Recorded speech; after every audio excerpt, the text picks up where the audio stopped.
They died standing in line. On May 22nd and 23rd, 2019, the death zone of Mount Everest didn't look like a mountain climbing expedition. It looked like a grocery store queue on a busy Sunday, except at 29,000 feet.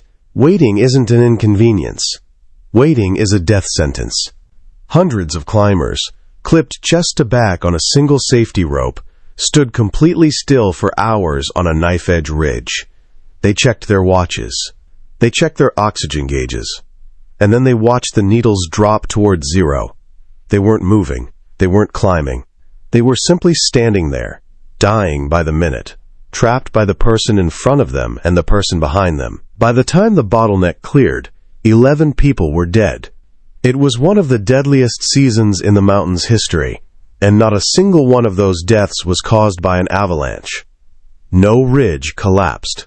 No sudden storm wiped him off the face of the earth. Before we go into next, I want to ask you to subscribe right now and become a member of this channel. Do it so you never miss moments like this. Moments where we tell the truth in a calm, clear way.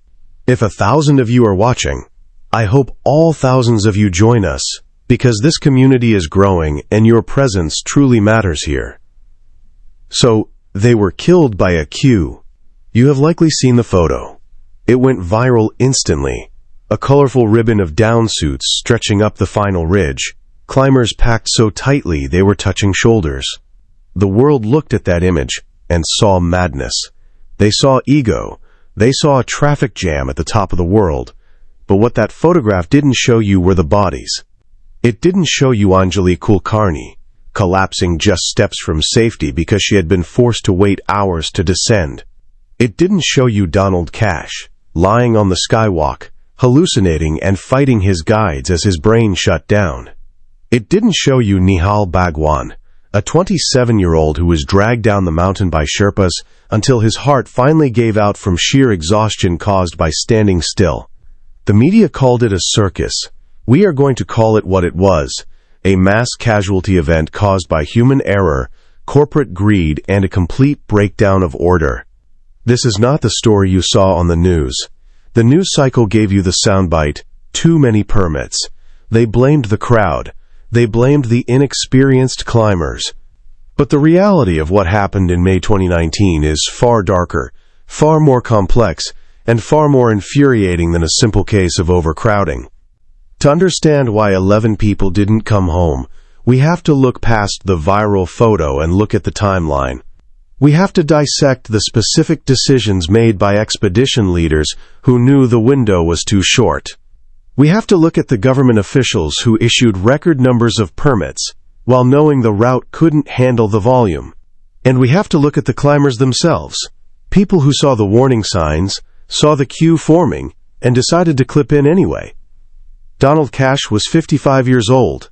He was a sales executive from Utah, a father of 4. A man with a distinct booming laugh that filled a room. He had finished the 7 summits, climbing the highest peak on every continent. Everest was the last one. He texted his son before the summit push, telling him how blessed he felt to be there. He didn't know that his summit push would turn into a 14-hour ordeal. He didn't know that after reaching the top, he would be trapped in a human traffic jam so dense that descent was impossible. He collapsed at the Hillary step, was revived, stood up, and collapsed again. His body is still there. Seamus Lawless was a professor from Ireland, 39 years old, with a pregnant wife waiting for him in Bray. He was strong. He was capable. He sent a text from the summit, "I've done it." Hours later, during the chaotic, crowded descent, he slipped. In a normal year, with a clear route, a slip might be recoverable. In 2019, amidst the chaos of hundreds of boots churning the snow into sugar, a slip was fatal. He disappeared from the balcony area. Search teams looked for days. He never came home. Anjali Kulkarni was 54. She ran an advertising agency in Mumbai with her husband. They climbed together. They had trained for 6 years for this moment. They were experienced marathon runners, not reckless tourists. They reached the summit. But on the way down, they hit the wall of people. Her Sherpa tried to move her. He tried to shout at the climbers blocking the path to make way. But no one moved. No one could move. Anjali waited. And as she waited, her energy drained away until she simply sat down and couldn't get back up. She died just below the summit, separated from her husband in the crushing crowd. These aren't statistics. These are the victims of a system that failed. Over the next 90 minutes, we are going to dismantle the 2019 disaster hour by hour. We are going to expose the hidden factors that the expedition companies tried to bury.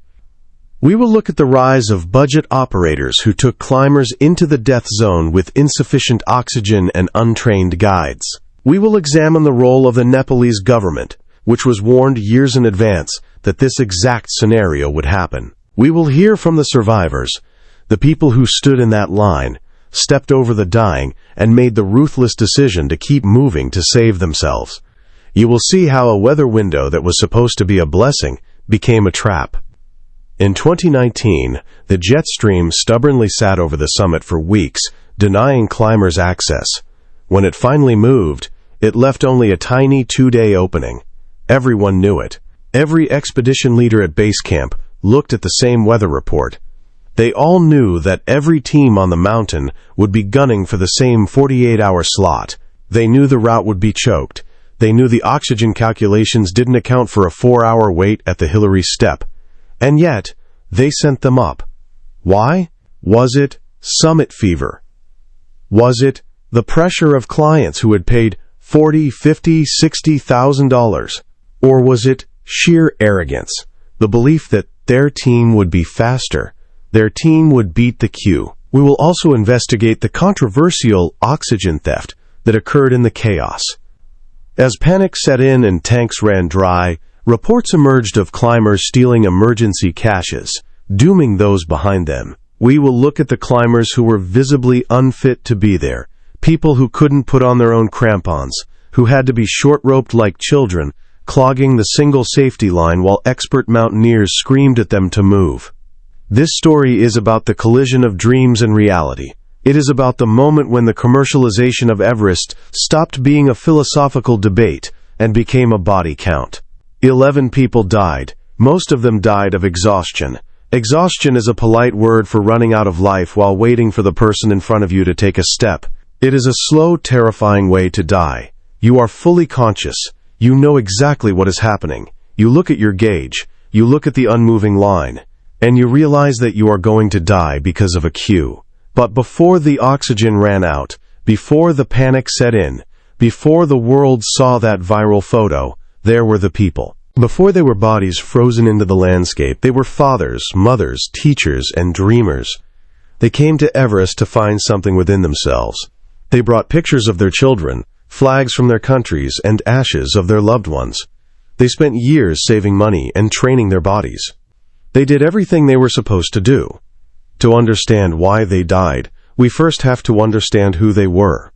We have to understand why a father from Utah, a professor from Ireland, and a couple from India felt so compelled to stand on top of the world that they ignored the warning signs staring them right in the face. They weren't reckless, they were driven, and that drive, exploited by a broken system, led them into a trap that had been set months before they even arrived in Nepal. The tragedy didn't start in the death zone. It started years earlier, in living rooms and offices, where the dream of Everest took hold. Let's meet the people who would soon be standing in that line. Donald Cash was a man who took up space in a room. At 6'4", with a voice that carried across a dinner table and a laugh that shook the walls, he was impossible to ignore. In Sandy, Utah, he was known as a devoted father of 4, a successful software sales executive, and a devout Mormon. But inside the office cubicle and the comfortable suburban home, Donald was restless. He was chasing something that couldn't be found in a sales meeting. Donald wanted the 7 summits. He wanted to stand on the highest point of every continent on Earth. By 2019, he had already ticked off 6. He had stood in the freezing winds of Antarctica on Mount Vinson. He had climbed Kilimanjaro. But the journey hadn't been easy, and it had left scars. On Denali, the highest peak in North America, Donald had suffered severe frostbite. He lost fingers on his right hand. Most people would take that as a sign. Losing digits is the mountain's way of telling you that you are fragile, that the cold always wins. But Donald Cash didn't stop. He framed the loss as a lesson, not a defeat. He told his friends that he wasn't climbing for the adrenaline. He was climbing to teach his children a lesson about resilience.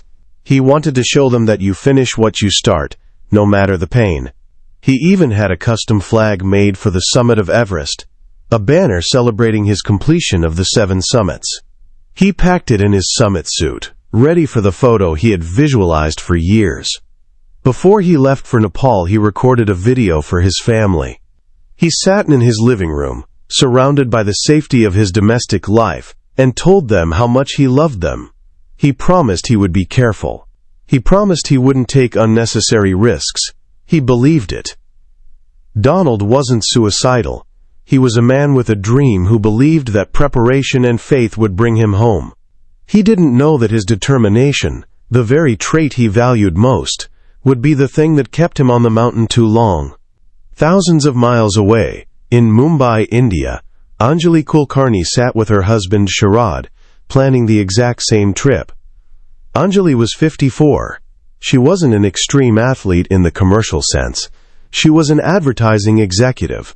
She and Sharad had built a life together, a business together, and a passion for the mountains together. They were inseparable. They didn't wake up one morning and decide to climb Everest on a whim. This wasn't a midlife crisis. This was a project 6 years in the making.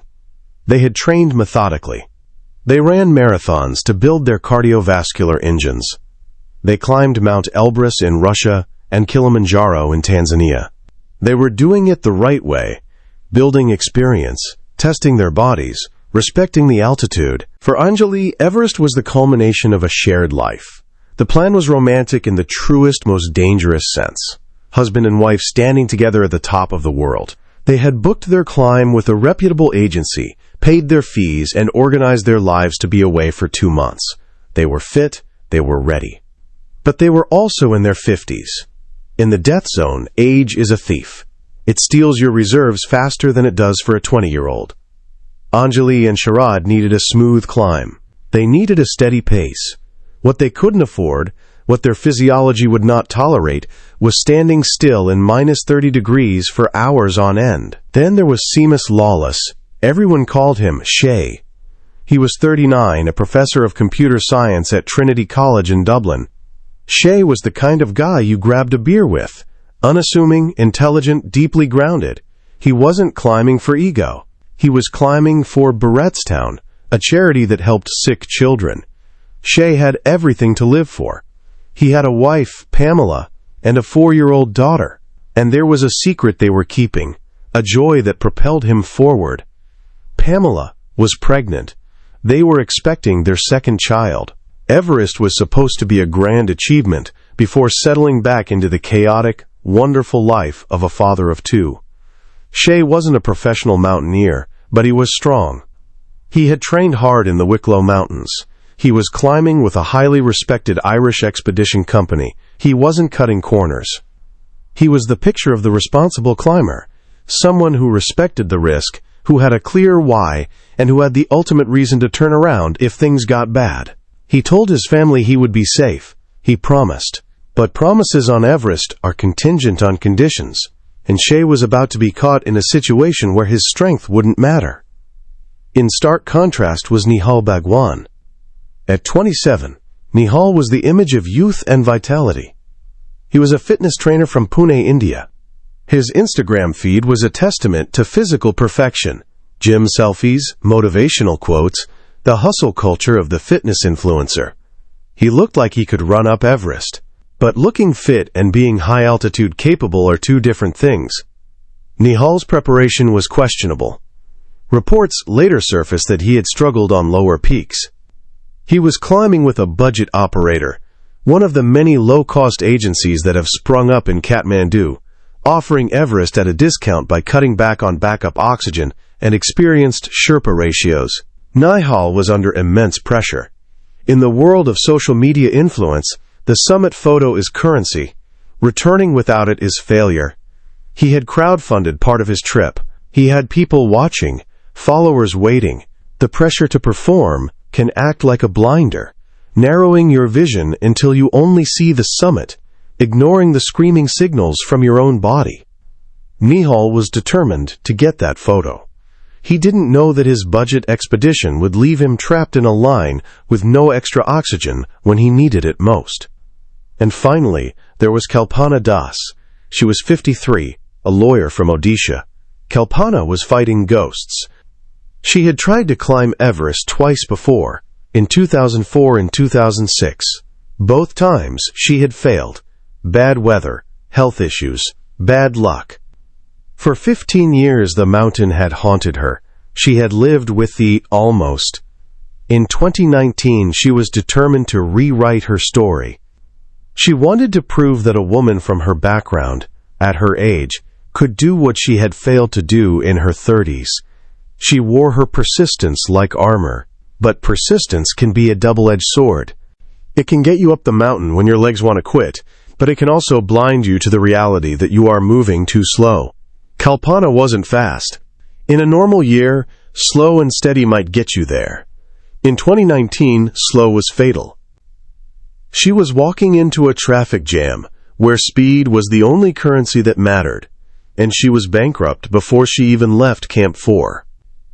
These 5 people, Donald, Anjali, Seamus, Nihal, Kalpana, came from different worlds. They spoke different languages. They prayed to different gods. But they shared a common belief. They believed that the system worked. They believed that if they paid their money, obtained their permits, and listened to their Sherpas, they would have a fair shot. They didn't know that the system was already collapsing before they even boarded their planes to Kathmandu.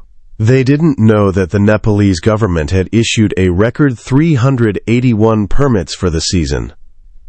With every climber required to have a Sherpa, that meant nearly 800 people would be trying to squeeze up a single fixed rope. They didn't know that the jet stream was acting unusually that year, hovering over the summit like a lid, refusing to move. While Donald was recording his goodbye video, while Anjali was packing her gear in Mumbai, while Shay was hugging his pregnant wife, the trap was already being set. The calendar was shrinking, the crowds were gathering, and the mountain was waiting. They arrived at base camp in April, full of hope. They spent weeks acclimatizing, their bodies slowly adjusting to the thin air. They bonded with their teammates. They called home on satellite phones. They waited for the weather window. And they waited. And they waited. May came and went. The usual summit dates, May 10th, May 15th, passed with high winds roaring over the peak. The tension at base camp grew palpable. Climbers sat in their tents, staring at the forecasts, watching their supplies dwindle, watching their muscle mass atrophy. Anxiety began to replace excitement. Then, the meteorologists saw it.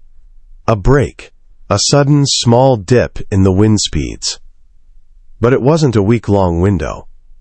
It was barely 2 days. May 22nd and May 23rd. Every expedition leader in base camp saw the same report. They looked at the calendar. They looked at their anxious clients who had paid fortunes and waited weeks. They looked at the hundreds of other tents around them. They had a choice. They could split the teams up, risking that some might miss the window entirely. Or they could all go at once. One by one, the radios crackled to life. The decision was made. Everyone was going. The climbers zipped up their suits, checked their crampons, and stepped out into the dark. Donald Cash thought he was stepping toward his dream. Anjali Kulkarni thought she was stepping toward a shared triumph with her husband. They didn't realize they were stepping into a queue that would soon turn into a graveyard. The fatal decision wasn't made on the summit ridge. It wasn't made when the oxygen ran out. It was made in a heated tent at base camp, staring at a laptop screen showing wind speeds. It was May 20th. The jet stream, which had been scourging the summit with 100-mile-an-hour winds, was finally shifting. Meteorologists predicted a drop in wind speed to below 30 miles per hour, the magic number for a safe summit. but the window was terrifyingly short. It would open late on May 21st and slam shut by the afternoon of May 24th. This presented every expedition leader with a prisoner's dilemma. If everyone coordinated, if Team A took the 22nd and Team B took the 23rd, the traffic might be manageable. But trust in the Everest commercial industry is a scarce resource. Leaders knew that if they waited for the second day, the window might close early, or the weather might turn, or another team might move slow and block the route anyway. Fear drove the decision. Fear of missing out. Fear of angry clients demanding refunds. Fear of failure. So instead of coordination, there was a collective, silent rush. Almost every major team decided to push for the summit on the exact same night, the evening of May 21st, aiming to summit on the morning of the 22nd. Donald Cash's team, Pioneer Adventures, made the call. Go. Anjali Kulkarni's team, Arun Treks, made the call. Go. Seamus Lawless's team, 7 Summit Treks, made the call. Go. In the death zone, timing is everything. A standard summit push leaves the South Cone, Camp 4, around 8 p.m. or 9 p.m. This allows climbers to reach the summit by 7 a.m. or 8 a.m. and descend safely before the afternoon weather turns. It's a tight schedule, calculated on the assumption that you can keep moving. But on the night of May 21st, over 250 climbers clipped into the rope. Donald Cash was feeling strong. He left Camp 4 with his Sherpas Pasong Tenje and Tam Ting.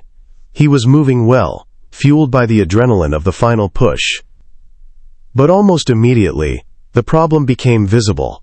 Ahead of him, a line of headlamps stretched up the triangular face like a procession of fireflies. It wasn't a line of climbers moving in rhythm. It was a stop-start shuffle. The first bottleneck hit at the balcony, a small platform at 27,600 feet, where climbers often change oxygen tanks. It was crowded. People were elbowing for space to sit. Sherpas were tangling lines trying to swap bottles. Donald waited. His body, consuming oxygen at a prodigious rate to fuel his large frame, burned through his reserves while he stood still. The decision to keep going here is the critical moment. This is the sunk cost trap. You are at the balcony. You have come so far. The summit is just a few hours away. Turning back because of a crowd feels insane. You tell yourself, it will clear up higher. You tell yourself, I have enough oxygen. Donald Cash didn't turn around. Neither did Anjali Kulkarni. Anjali and her husband Sharad were moving slower than Donald. They were caught further back in the snake. They watched climbers ahead of them struggling. They saw the pace was glacial. Every step took a minute. Stop. Breathe. Step.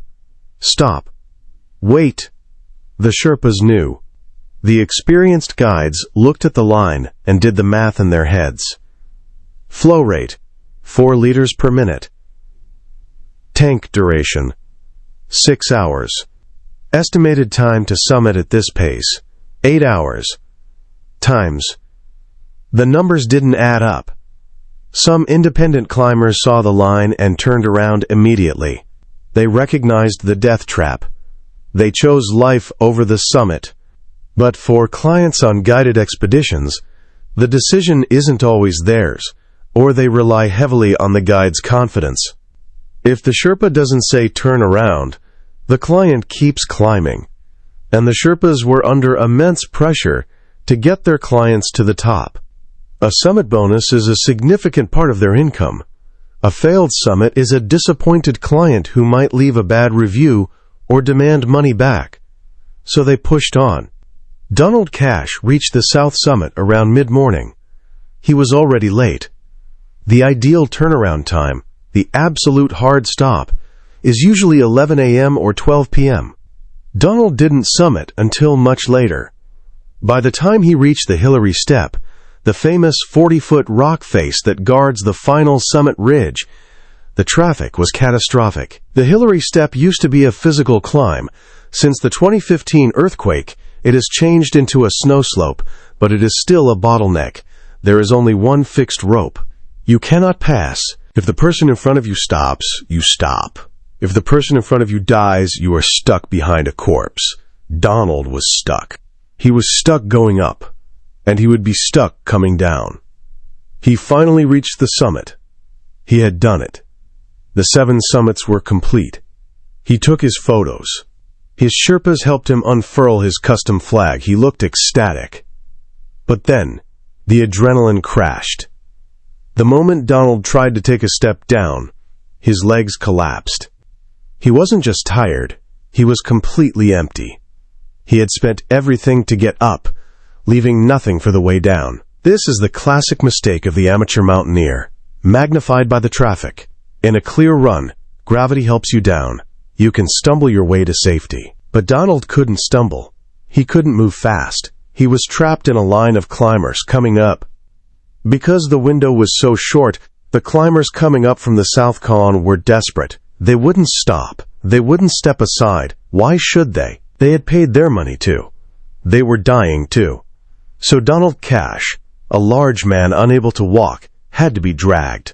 His Sherpas Pasung and Tam Ting were heroes. They didn't leave him. They hooked him to the rope and tried to lower him. But every few feet, they hit another climber coming up. They had to unclip Donald, pass the rope around the ascending climber, and reclip him. Do the math. Unclip, pass, reclip. It takes 30 seconds to a minute per climber. There were dozens of climbers. It took hours to move him 100 meters. Meanwhile, Anjali Kulkarni was fighting her own battle. She had summited with her husband, but the effort had shattered her. On the descent, the queue was even worse. She was stuck on the exposed ridge, the wind sapping her heat, her oxygen tank getting lighter with every breath. Her Sherpa screamed at the climbers coming up, "Move! She is sick! Move!" But they just stared back behind their goggles, zombie-like, and kept plodding upward. They didn't have the mental bandwidth to care. Hypoxia makes you selfish. It narrows your world to your own next step. Empathy is a luxury that requires oxygen. Anjali sat down. Her husband, Sharad, tried to pull her up. "Come on, Anjali, we have to go." She looked at him, but her eyes weren't focusing. She was drifting into the warm, fuzzy embrace of hypothermia and exhaustion. She didn't feel the cold anymore. She just felt tired. The decision to launch everyone at once had created a killing zone. But there was another layer to the tragedy happening simultaneously. While Donald and Anjali were fighting the crowds, Seamus Lawless was making his own fatal calculation. Seamus summited. He sent his text. He was elated. But on the descent, near the balcony area, a place usually considered safer, once you are off the ridge, he made a mistake. Reports are conflicting, but it appears Seamus unclipped from the safety rope. Maybe he needed to adjust his gear. Maybe he needed to use the bathroom. Maybe he just made a hypoxic error, thinking he was safe. He slipped. In that terrain, a slip is a slide, and a slide is a fall. He disappeared down the face. His guides looked back. He was gone. There was no scream, no drama, just a void where a man had been a second ago. The tragedy of Seamus Lawless is different from the tragedy of the queue, but it is connected. In the chaos of 2019, with hundreds of people swarming the mountain, individual attention from guides was diluted. In a smaller team, on a quieter day, a guide might have been watching Seamus like a hawk. Don't unclip. Watch your step. But in the swarm, you are anonymous. You are just another down suit in the parade. Back at the Hillary step, Donald Cash was losing his fight. He was hallucinating. He started taking off his gloves, a sign of paradoxical undressing, where the dying brain thinks it is burning up. His Sherpas fought him, trying to force his gloves back on. They were running out of oxygen themselves. They were risking their own lives to save a man who was already gone. Finally, just below the Hillary step, Donald collapsed for the last time. He couldn't stand. He couldn't speak. His heart, strained by hours of adrenaline and hypoxia, stopped. He died surrounded by people. He died with climbers stepping over his legs to get to the summit. Think about that. Climbers stepping over a freshly dead body, looking at his face and thinking, "I'm still going up." Asterisk. That is the decision that defines 2019. Not the decision to climb, but the decision to keep climbing when death was staring you in the face. But Donald wasn't the only one dying in the line. Anjali Kulkarni was fading fast. And as the sun began to set on May 22nd, turning the snow a blood orange, the real horror was setting in. Night was coming. The temperatures were dropping. And there were still hundreds of people stuck in the death zone, running on empty tanks. The bottleneck hadn't just delayed them. It had drained them. And now, the bill was coming due. The first sign that the situation was spiraling from a delay into a disaster wasn't the queue itself. It was the silence on the radios. Normally, base camp is a hive of chatter. Expedition leaders monitor their teams. Sherpas call in checkpoints. South Summit reached. Hillary Step cleared.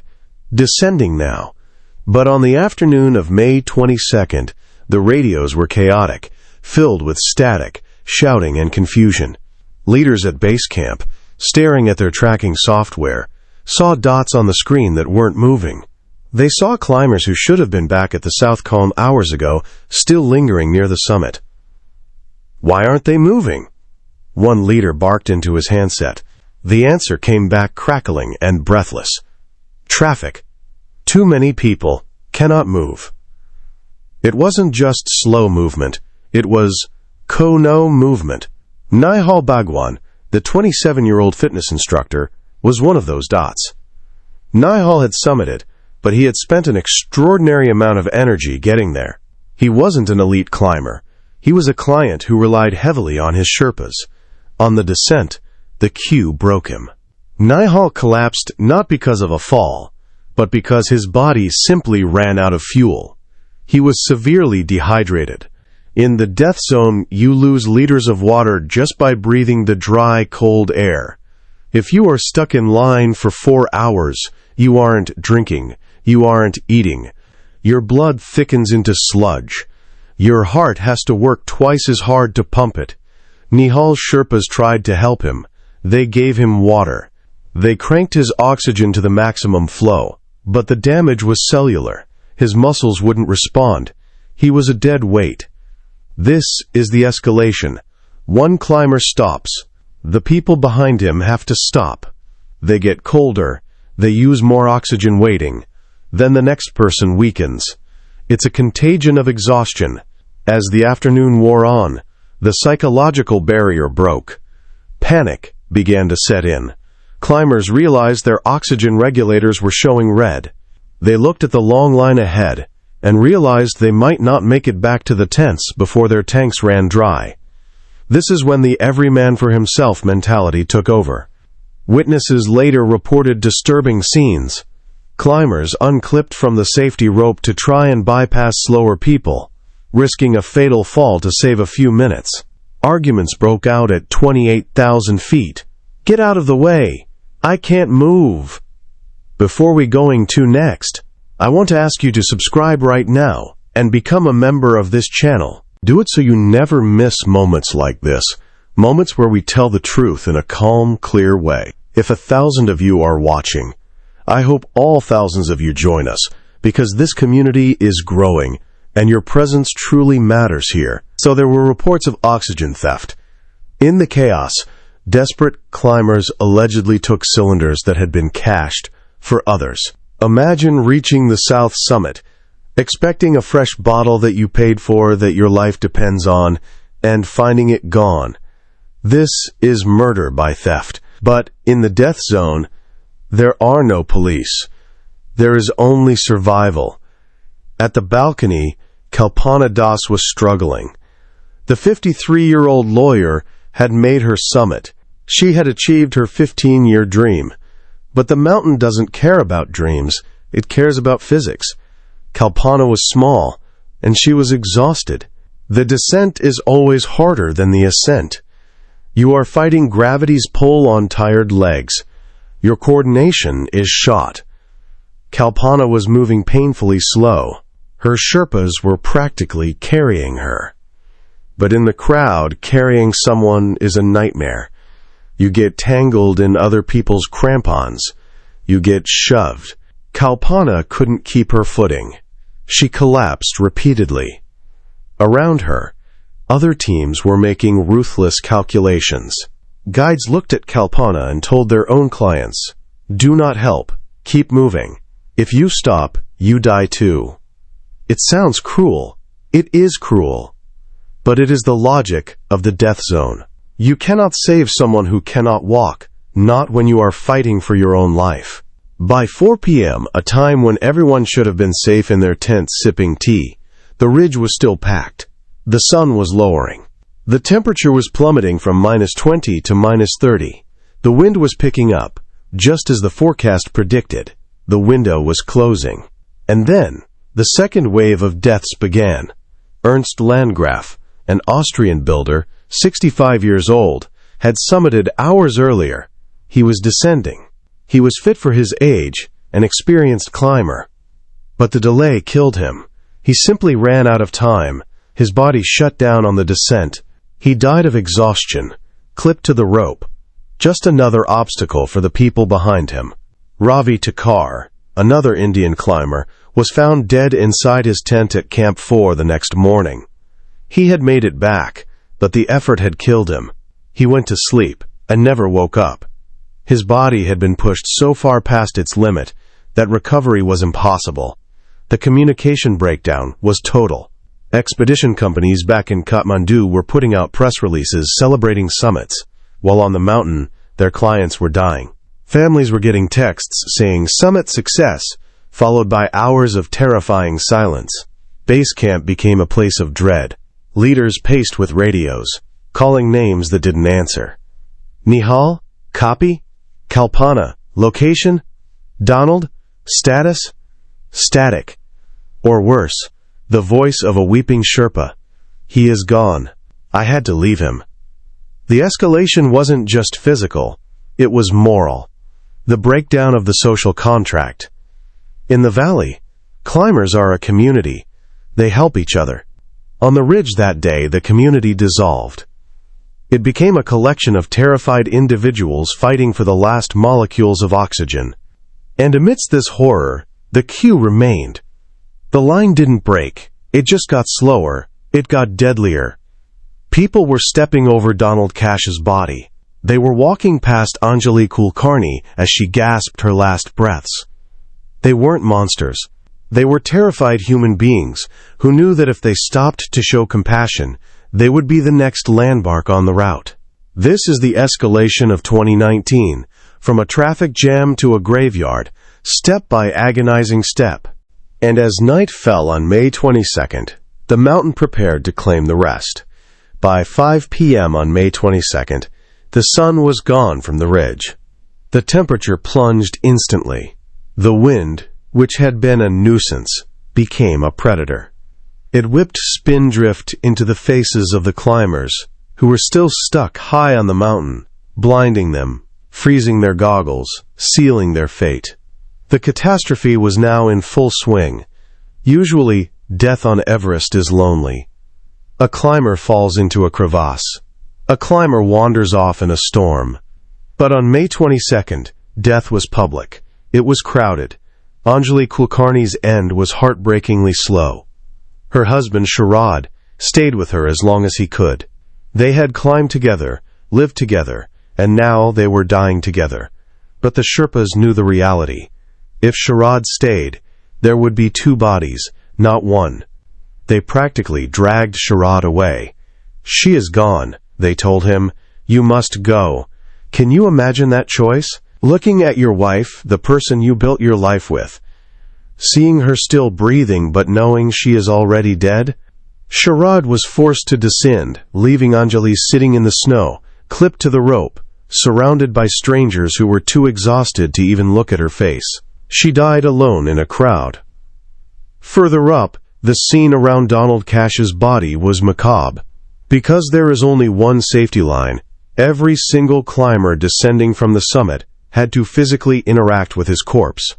They had to unclip their safety tether, reach around his frozen-down suit, and reclip on the other side. Dozens of people did this.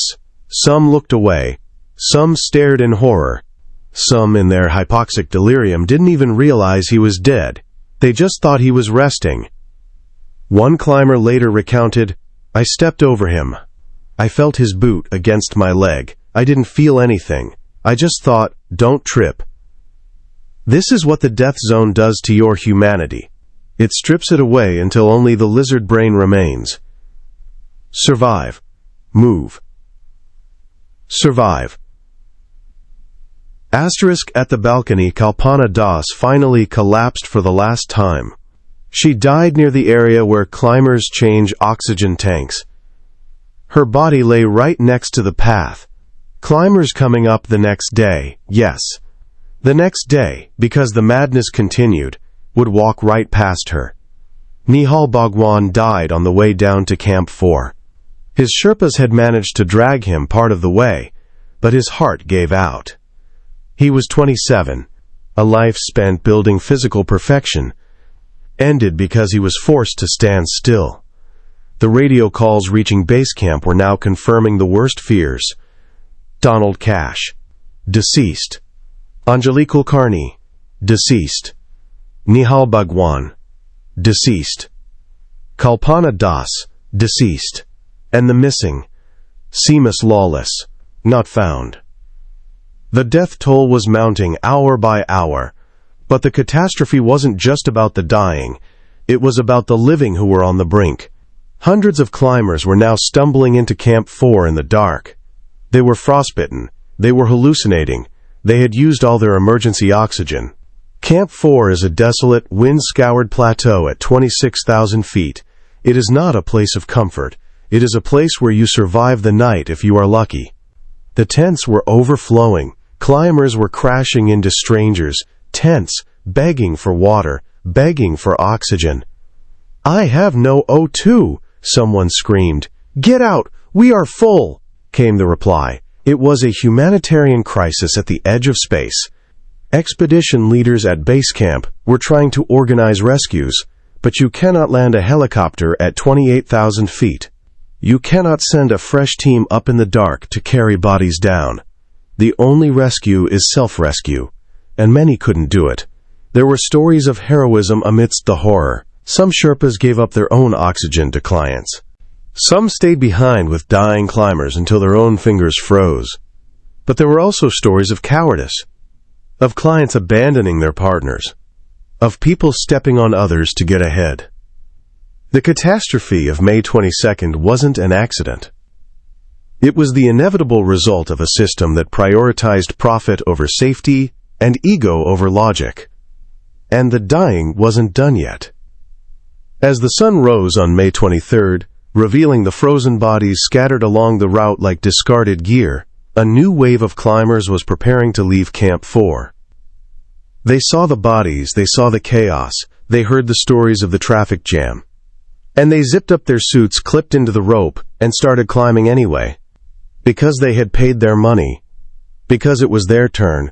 Because they thought, "Nikes, it won't happen to me." Nimes, the second day of the catastrophe, was about to begin. The dawn of May 23rd didn't bring relief. It brought a second wave of madness. You might think that after 4 or 5 people died in a traffic jam the day before, the mountain would shut down. You might think expedition leaders would say, "Stop. It's too dangerous. Turn around." But that's not how Everest works. The weather window was still open, barely. And there were still hundreds of climbers at Camp 4 who hadn't summited yet. They had listened to the screams in the night. They had seen the survivors stumbling in, frostbitten and weeping. They knew exactly what was waiting for them up there. And yet, at 8 p.m. on May 22nd, as the bodies of Donald Cash and Anjali Kulkarni were freezing into the ridge, the second shift launched. Elia Sakali, a filmmaker who was on the mountain that night, described it as death carnage, and chaos. He captured a haunting image, a line of climbers stepping over a dead body that was hanging upside down from the rope.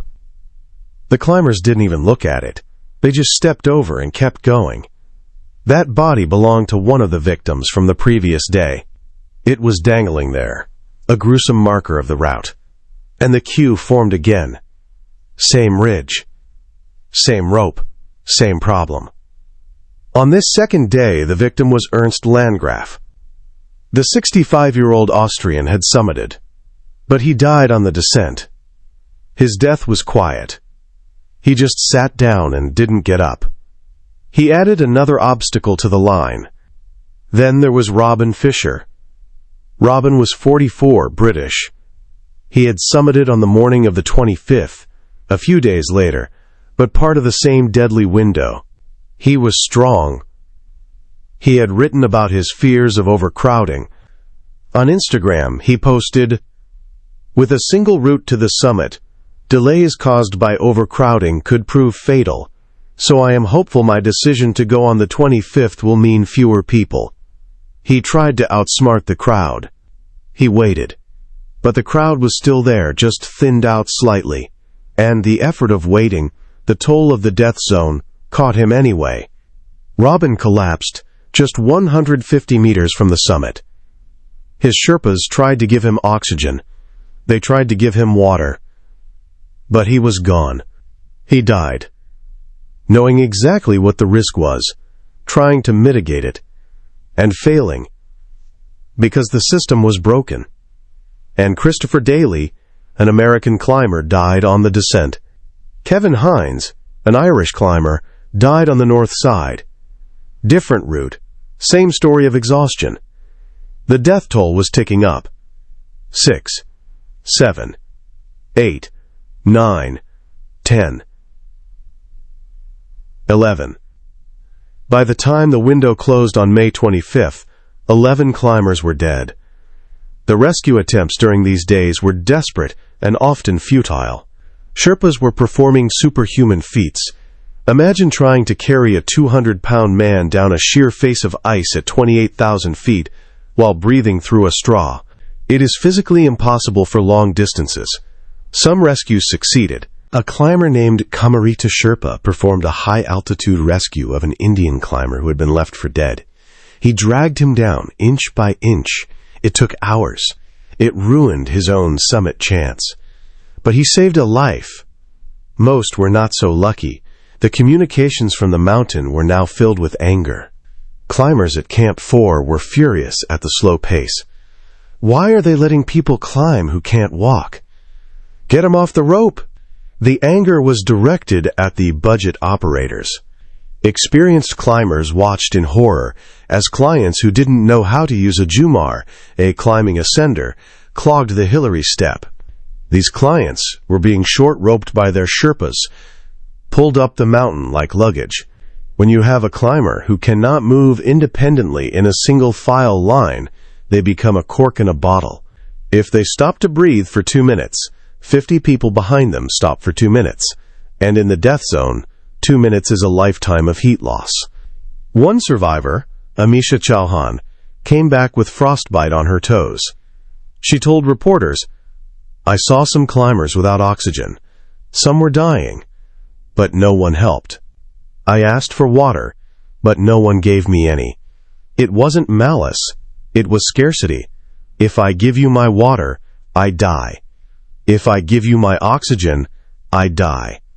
The moral calculus of sea level does not apply at 848 meters. As the second day turned into the third, the bodies began to accumulate. They were no longer just obstacles. They were part of the landscape. The bright colors of their down suits, red, yellow, orange, stood out against the white snow. Climbers later reported that the descent felt like walking through a graveyard. You had to look at them. You had to acknowledge that this could be you in an hour. The psychological toll on the survivors was immense. They came down from the summit, not with joy, but with trauma. They didn't high-five. They collapsed in their tents and stared at the walls, shaking. When dawn came on May 24th, the mountain finally went quiet. The window was closing. The jet stream was returning. The wind began to howl again, scouring the ridge, burying the bodies in spindrift. 11 climbers were dead. Some bodies were recovered immediately. Others, like Seamus Lawless, were never found. Others would take days or weeks to bring down. The survivors packed their bags at Camp 4. They left the death zone behind. They descended to Camp 2, then to Base Camp. They were alive. But they had to face what they had done. They had to face the families of the people they stepped over. They had to face the questions from the media. Why didn't you stop? Why didn't you help? Was the summit worth it? And as they walked into base camp, they saw the body bags waiting for helicopters.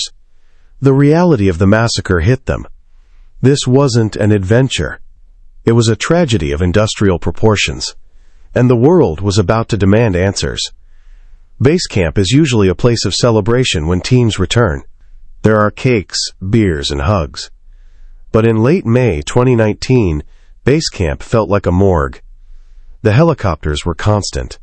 The asterisk THWU PTHWU PTHWUP asterisk of rotors cutting the thin air became the soundtrack of the aftermath. But they weren't bringing supplies. They were taking away long lines that dangled beneath them, body bags swinging in the wind as they were long-lined down from Camp 2. The rescue attempts had shifted to recovery missions. And recovery on Everest is a brutal, expensive, and dangerous business. It takes 6 to 8 Sherpas to bring one body down from the death zone. It costs tens of thousands of dollars.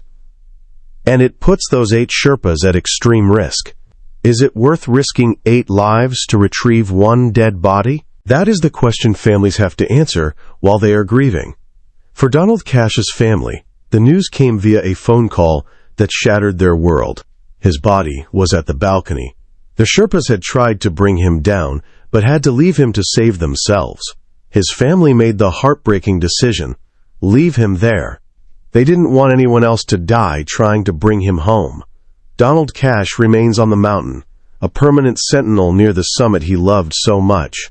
For Seamus Lawless's family, the agony was different. He was missing. A fundraising campaign was launched immediately. Search for Shay. They raised hundreds of thousands of euros in days. A specialized team was sent up. They scoured the area where he fell. But the mountain is vast, and the wind covers tracks in minutes. After days of searching, the operation was called off. Shay remains on the mountain, somewhere in the vast silence of the death zone. His daughter will grow up knowing her father is part of the peak. Anjali Kulkarni's body was recovered. So were Nihal Bhagwan's and Kalpana Das's. They were brought down to Kathmandu, to the chaotic, grief-filled morgue at the teaching hospital. The scenes at the hospital were devastating. Families flew in from India, from Europe, from America. They stood in the humid heat of Kathmandu, waiting to identify frozen bodies. They were angry. They were confused. He was fit, a father would say. He trained for years. She was with a good guide. A husband would cry. How did they run out of oxygen? Survivors began to trickle down, and their stories were fractured. Trauma does strange things to memory. Some claimed they saw people pushed. Others claimed they saw Sherpas abandoning clients. Before we going to next, I want to ask you to subscribe right now and become a member of this channel. Do it so you never miss moments like this. Moments where we tell the truth in a calm, clear way. If 1,000 of you are watching, I hope all thousands of you join us, because this community is growing and your presence truly matters here. So Amisha Chauhan, the survivor with frostbitten toes, became one of the faces of the disaster. From her hospital bed, bandages wrapped around her blackening feet, she spoke to the press. I saw traffic jams. I saw people pushing. It was not climbing. It was a race for life. Her testimony was damning. It painted a picture of a mountain that had lost its soul. But amidst the grief, the spin machine began to whir. Expedition companies released statements. They were carefully worded. Tragic accident. Unforeseen weather. Sudden illness. They didn't mention the queue. They didn't mention the lack of oxygen. They didn't mention that they had accepted clients who had no business being on the mountain. 7 Summit Treks, the largest operator, faced intense scrutiny. They had many of the clients who died. Their business model, high volume, low cost, was under the microscope. They defended themselves, blaming the climbers for being too slow, blaming the government for too many permits. "We cannot hold their hand every step," a representative said. "This is Everest. You must be able to climb." It was a cold defense, but legally it held water. You sign a waiver, you know the risks. But the families weren't buying it. They saw the photos. They saw the line. They knew their loved ones didn't die from a fall. They died from a system failure. The media coverage was explosive. The New York Times, the BBC, CNN. Everyone ran the photo of the queue. Carnage on Everest. The death line. It became a global joke. People on Twitter mocked the climbers. Rich idiots dying in line. Darwin Awards. Quote, "This public shaming added a layer of cruelty to the grief. These weren't just rich idiots. Seamus Lawless was a professor climbing for charity. Anjali Kulkarni was a middle-class woman who saved for years. They were mocked in death because of a viral image that stripped them of their context. At base camp, the mood was somber. The season was effectively over.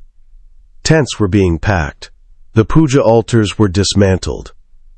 But the silence from certain parties was deafening. The Nepalese Ministry of Tourism was quiet. They had issued the 381 permits. They had collected the $11,000 royalty from each climber, over $4 million in total. They were the ones who could have capped the numbers. They didn't. And as the bodies were flown home, the climbers who survived went back to their lives. But they were changed. They had the, quote, 1,000-yard stare. They had nightmares of the line. One climber who asked to remain anonymous told a reporter, "I look at my summit photo, and I don't feel pride. I feel sick. I know who I stepped over to get there." The bodies were off the mountain, some of them, but the questions were just beginning. The families wanted answers. The world wanted reform. And the climbing community was about to tear itself apart over who was truly to blame. The aftermath was messy, painful, and unresolved. But the investigation, the real dig into what went wrong, was about to reveal that the traffic jam was just the symptom. The disease was much deeper. When the bodies were finally off the mountain, and the media circus moved on to the next tragedy, the real investigation began. But on Everest, investigation is a loose term. There is no NTSB. There is no independent crash investigator. There is the Nepalese government, investigating itself.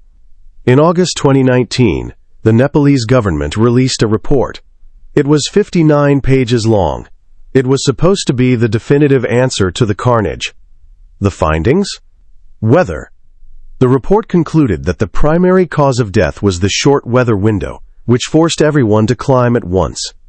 They mentioned lack of experience among some climbers. They mentioned insufficient fitness. But what they, quote, mentioned was damning. The report did not recommend capping the number of permits. It did not recommend raising the price to discourage budget climbers. It did not fault the liaison officers, government officials paid to be at base camp to enforce rules, who were largely absent. It was a whitewash. A document designed to protect the $4 million revenue stream that Everest provides to one of the poorest nations in Asia. But independent experts, veteran guides, and investigative journalists began to piece together a different story. They looked at the tracking data. They interviewed the Sherpas, who were too afraid to speak publicly. And a much darker picture emerged. First, the oxygen failure. It wasn't just that people ran out. It was why they ran out. Investigations revealed that several budget agencies had calculated their oxygen supplies based on a best-case scenario summit day, maybe 12 hours round trip. They allocated 3 or 4 bottles per client. But a traffic jam day is an 18-hour day, or a 20-hour day. When you stand still in the death zone, you get colder. When you get colder, you hyperventilate. You use more times oxygen standing still than you do moving efficiently. The budget operators had no margin for error. When the queue formed, their clients were mathematically doomed. Compare this to premium operators like Madison Mountaineering or Adventure Consultants. They plan for the worst. They carry extra bottles. They have extra Sherpas carrying only oxygen. Their clients survived because they had a buffer. The budget clients died because their margin was zero. Second, the fake guide scandal. Nepal requires climbers to have a guide, but the definition of guide is loose. The investigation revealed that some of the guides accompanying the victims were not experienced Everest summiteers. Some were young men from villages who had never climbed above 6,000 meters. They were strong, yes, but they didn't know how to manage a client in crisis. They didn't know how to fix a frozen regulator. They didn't know when to turn around. Nihal Bhagwan's death is a prime example. Witnesses reported his Sherpas were dragging him. A seasoned, high-end guide would have turned him around hours earlier, likely at the balcony, when he first showed signs of extreme fatigue. But inexperienced guides, pressured by the promise of a summit bonus, pushed him until he broke. Third, the permit system itself. Critics pointed out that Nepal issues permits to anyone with $11,000 and a doctor's note. You don't need to prove you've climbed a mountain before. You don't need to demonstrate you know how to use crampons. One veteran guide told investigators, "I saw a woman at Camp 2 putting her crampons on the wrong feet. I asked her if she had climbed before. She said she had trained on a treadmill. That woman was in the line on May 23rd. She survived, barely, but she was a hazard to everyone around her." The investigation also highlighted the role of summit fever, induced by social media. This wasn't just about climbing a mountain. It was about conquering it for the gram. The pressure to post the summit photo drove people to ignore their bodies. They feared the social shame of turning around more than the physical risk of dying. The official report ignored all of this. It blamed the clouds. It blamed the wind. But the most damning evidence came from the climbers themselves. In private WhatsApp groups and forums, they shared stories of what they really saw. They talked about Sherpas cutting lines to bypass queues. They talked about clients being slapped to stay awake. They talked about equipment failure, regulators leaking, masks freezing up, on gear that was supposedly new. It became clear that the 2019 disaster was a systemic failure of the entire Himalayan climbing industry.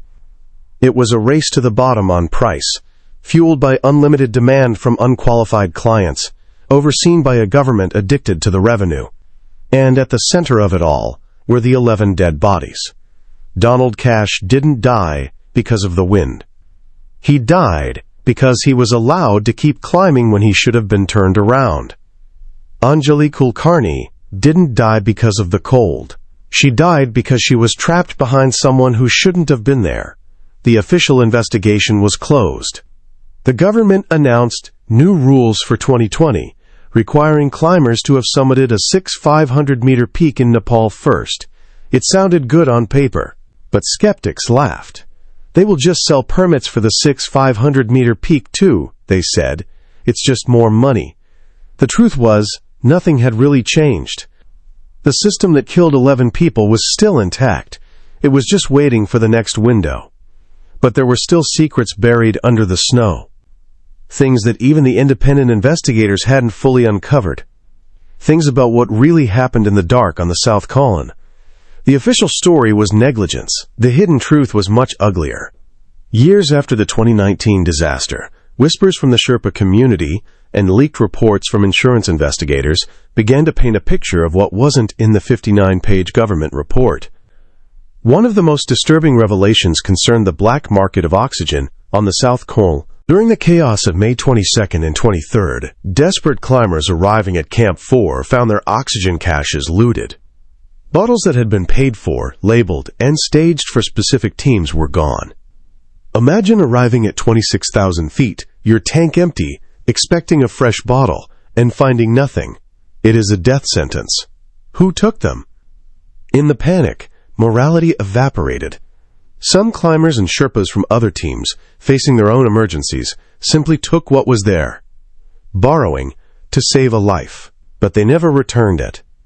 And the person who owned that bottle arrived later, exhausted, only to find they had been robbed of their survival. Survivors have hinted that at least 2 of the deaths in 2019 were directly linked to missing oxygen supplies at Camp 4. They arrived, found nothing, and died in their tents of exhaustion and hypoxia because they couldn't recharge. This has never been officially confirmed, because admitting to oxygen theft is admitting to manslaughter. Another buried truth, the bounty on the summit. Rumors circulated that some low-cost agencies offered Sherpas significant bonuses, double or triple their normal rate, if they got a client to the summit, regardless of the time. This perverse incentive structure encouraged guides to push clients past the safety turnaround time. If you turn a client around at the balcony at 10 a.m. because they are slow, you save their life, but you lose your $1,000 bonus. If you drag them to the summit at 2 p.m., you get the money. Did Sherpas kill their clients for a bonus? No. That is too simple. But did the bonus structure cloud their judgment? Did it make them hesitate to turn around a struggling Donald Cash or Anjali Kulkarni? Almost certainly. Then there were the lawsuits. Quietly, away from the headlines, families of the victims began to sue. They sued travel agencies. They sued insurance companies. In these legal filings, documents emerged showing that some clients had undisclosed medical conditions. One victim had a history of heart issues that was allegedly hidden from the expedition organizers. Another had lied about their climbing experience on their permit application. But the agencies didn't check. They took the money. They took the liability waiver. And they sent them up. One of the most heartbreaking hidden truths involved Seamus Lawless. The initial report said he, quote, slipped. But sources close to the recovery team suggested something more tragic. There was speculation that his anchors might have failed, or that he had clipped into an old rotten rope left from a previous year. On Everest, the route is littered with old ropes. In the dark, exhausted, it is easy to clip the wrong line. If Seamus clipped a 10-year-old rope and leaned back, he didn't just slip. He was failed by the infrastructure of the mountain. The cleaning of the mountain is another myth. We hear about cleaning expeditions, but in 2019, the route was a mess of tangled lines. This confusion contributed to the delays. And finally, the truth about the rescue refusals. We like to believe that mountaineers are a brotherhood, but in 2019, explicit orders were given over radios. Leave him. He is dead. These orders were given while the person was still moving. Survivors have carried the guilt of this for years. They heard the orders. They saw the person moving their hand. And they kept walking. One climber, in a therapy session years later, admitted, I saw a woman. She was blinking. She looked at me. My guide pulled my harness and said, Number, keep moving. I walked past her. I dream about her eyes every night. That woman was likely Kalpana Das. These are the secrets the mountain keeps. The stolen oxygen. The dangerous bonuses. The rotten ropes. The orders to abandon the living. The 2019 disaster wasn't just a traffic jam. It was a moral collapse. It was Lord of the Flies at 29,000 feet. And the most terrifying part? The industry successfully buried most of it. They paid the settlements. They signed the NDAs. They updated their websites with new photos. And the next year, the climbers came back. So what changed? Walk through base camp today, and you will see the same colorful tents. You will hear the same languages. You will see the same mix of hardened alpinists and wealthy tourists strapping on crampons for the first time. After 2019, the Nepalese government announced strict new rules. They promised to ban inexperienced climbers. They promised to vet every permit. Did they? In 2021, a record 408 permits were issued, more than in 2019. In 2023, the number was over 450. The rules were a PR stunt. The revenue is too important. The demand is too high. The dream of Everest is too potent to be regulated by a piece of paper. But some things did change, quietly, within the industry. The premium operators, the ones charging $65,000 to $100,000, became even more exclusive. They now market rapid ascent climbs with hypoxic tents. They market private Sherpa packages where you have 2 or 3 guides just for yourself. They essentially sell insurance against the crowd. Pay us, and we will get you around the queue. The budget operators simply got smarter at hiding their flaws. They still undercut the prices. They still take the clients the big guys reject. And people still die. Donald Cash is still on the mountain. His body has likely been covered by snow, or perhaps moved by the wind. He is part of the route now. Seamus Lawless is still missing. His charity, Brettstown, continues to receive donations in his name. His legacy lives on in the children he helped, even if his body never came home. Anjali Kulkarni's husband, Sharad, stopped climbing. He returned to Mumbai alone. He lives with the memory of holding his wife's hand as she faded away, surrounded by strangers who wouldn't stop. The survivors of 2019 are scattered across the globe. Some wrote books. Some gave TED Talks. Some never spoke of it again. Amisha Chauhan, who lost her toes, returned to India and became an advocate for safer climbing. She warns people, don't go cheap. Your life is worth more than a discount. But every year, thousands of people ignore that advice. The legacy of 2019 is not reform. It is a warning that was ignored. The viral photo of the traffic jam didn't stop people from coming. Paradoxically, it made Everest more famous. It made it seem accessible. If that many people are in line, the logic goes, it must be doable. It normalized the madness. And so the queue remains. It forms every May, whenever the wind drops. The colorful line of down suits snakes up the ridge, stepping over the ghosts of 2019. They walk past the spot where Donald collapsed. They stand where Anjali sat down. They clip the rope where Seamus fell. And they look at the summit, obsessed with the photo they will take, the story they will tell. They don't realize that they are playing Russian roulette with the weather. They don't realize that the only reason they are alive is because the wind hasn't picked up yet. The mountain doesn't care about their dreams. It doesn't care about their permits. It is indifferent. And as long as humans have egos, as long as companies have profit margins, and as long as governments need revenue, the queue will be there, waiting for the next window, waiting for the next victim. Everest is a graveyard, and the line to get in is longer than ever. If you think you would have survived, if you think you would have helped the dying, ask yourself, what would you really do when your oxygen is running out, your fingers are freezing, and the only way home is through a wall of human bodies? Most of us like to think we are heroes, but at 29,000 feet, we are just animals trying to breathe. What do you think was the real cause of the 2019 disaster? Was it the permits, the budget operators, or the climbers themselves? Let us know in the comments. And if you want to see more deep dives into the dark side of mountaineering, subscribe. We have more stories to tell. Because the mountain never stops claiming lives.